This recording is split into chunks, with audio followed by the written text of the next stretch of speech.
Iran का Ukraine को हतमी ultimatum, बहिरा Caspian में नई जंग का आगाज। अमेरिका के बाद ईरान यूक्रेन की जंग का खतरा बढ़ गया है।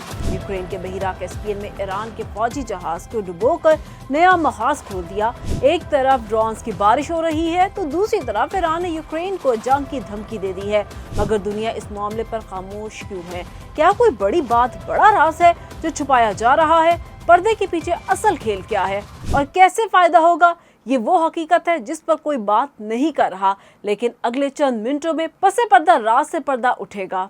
ये मामला इस वक्त शुरू हुआ जब यूक्रेनी ड्रोन से कैस्पियन समुंदर पर रूस के लिए जंगी सामान ले जाने वाले एक ईरानी जहाज को निशाना बनाया, जिस पर ईरानी वजीर खारजा अब्बास इराक्ची ने सख्त लहजे में धमकी दी कि यूक्रेन का ये इकदाम किसी सूरत बगैर जवाब के नहीं रहेगा, यानी इसे भरपूर जवाब दिया जाएगा। यही नहीं, तेहरान ने इसे एक मुजरिमाना अमल करार देते हुए यूक्रेनी नाज़िमुल उमूर को तलब किया है और जबरदस्त जवाबी कार्रवाई का अल्टीमेटम भी दिया है। मगर ज़ेलेंस्की के भी इसी करारे लहजे में जवाब दिया गया कि ईरान को पहले ही दिन से हजारों शायद ड्रोन्स और टेक्नोलॉजी फराहम करके हम पर हमला कर चुका।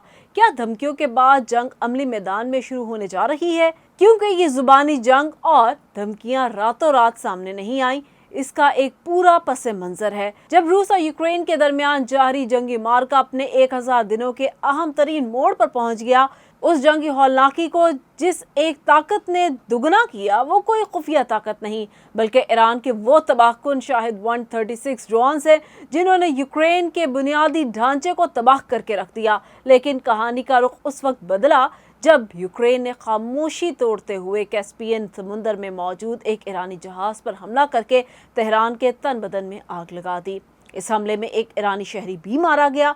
इस हमले की वजह क्या बनी? क्या यूक्रेन पुराना स्कोर सेटल कर रहा है या फिर यूक्रेन ईरान से बदला लेने के लिए तैयार हो गया है?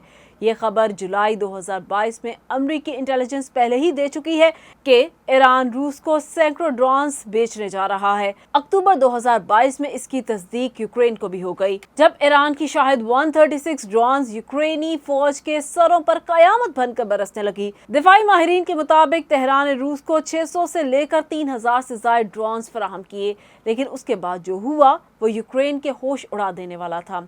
जून 2023 में अमेरिकी खुफिया रिपोर्टों से इंकशाफ हुआ है कि ईरान की मदद से रूस के इलाके तातरस्तान में एक बहुत बड़ी फैक्ट्री कायम की गई ताकि रूस 2025 के ख़त्म होने तक खुद 6000 से ज़ायद गिरान 2 यानी ईरानी ड्रोन्स का रूसी वर्जन तैयार कर सके। लेकिन असल कहानी यहाँ ख़त्म नहीं होती, क्योंकि एक शाहिद ड्रोन की पैदावार की लागत तकरीबन $20,000 से $50,000 के दरमियान है, जबकि यूक्रेन को इससे गिराने के लिए लाखों डॉलर के महंगे एयर डिफेंस मिसाइल दागने पड़ते हैं।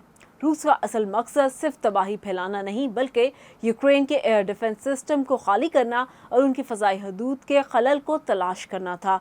रूस के सदर पुतिन और ईरान के अस्करी मास्टरमाइंड का ये इश्तराक यूक्रेन के लिए एक ऐसा मुसलसल अज़ाब बन गया जिसे रोकना नामुमकिन दिखाई दे रहा है। बस यहीं से गेम खतरनाक मरहले में दाखिल हो गई।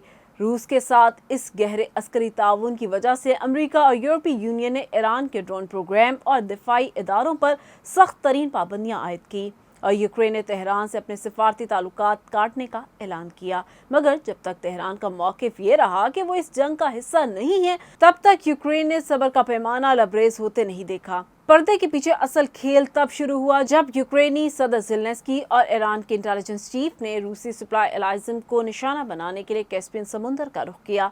अब सवाल ये है कि क्या यूक्रेन ने ईरान की धमकियों से डरकर कदम पीछे हटाने या जंग अब नई सिमत इख्तियार कर चुकी है? सवाल ये भी है कि अगर ईरान इस हमले के जवाब में बराह रास्त यूक्रेन या यूरोप में रूसी हलीफों के जरिए कोई बड़ा कदम उठाता है तो क्या इसके नताइज सिर्फ यूक्रेन तक महदूद रहेंगे या जंग के शोले यूरोप को भी अपनी लपेट में ले सकते हैं? आलमी जंगों की तारीख हमें बताती है कि जब कोई तीसरा मुल्क अपने जोग्राफिये से बाहर जाकर हथियार और ईंधन फराहम करता है तो वो बिल आखिर बराह रास्त जंग के शोलों में झुलस कर रह जाता है। अगर यूक्रेन कैस्पियन समुंदर को तसलसल के साथ निशाना बनाता रहा तो ईरान और रूस का महफूज तिजारती रास्ता मुकम्मल तौर पर मफलूज हो सकता है, जिससे रूस की फ्रंट लाइन को हथियारों की तरसील में शदीद मुश्किलात का सामना आ सकता है। اب سوال پیدا ہوتا ہے کہ کیا ایران یوکرین کے خلاف ایک نیا محاذ کھول کر کیا امریکہ اور مغرب کو باقاعدہ اس جنگ میں دھکیل سکتا ہے، یا پھر کیسپین سمندر کا یہ واقعہ ایران کو روس کی پشت پناہی سے پیچھے ہٹنے پر مجبور کر دے گا۔ آئندہ کچھ دنوں میں تہران کا اگلا اقدام یہ طے کرے گا کہ یہ جنگ ایسٹرن یورپ تک محدود رہے گی یا اس کا دائرہ وسیع تر وسیع ہوتا چلا جائے گا۔ آپ کیا سمجھتے ہیں؟ اپنی رائے کا اظہار ضرور کامنٹ سیکشن میں کیجیے گا۔ اگلی ویڈیو تک کے لیے ہمیں دیجیے اجازت۔ اللہ حافظ۔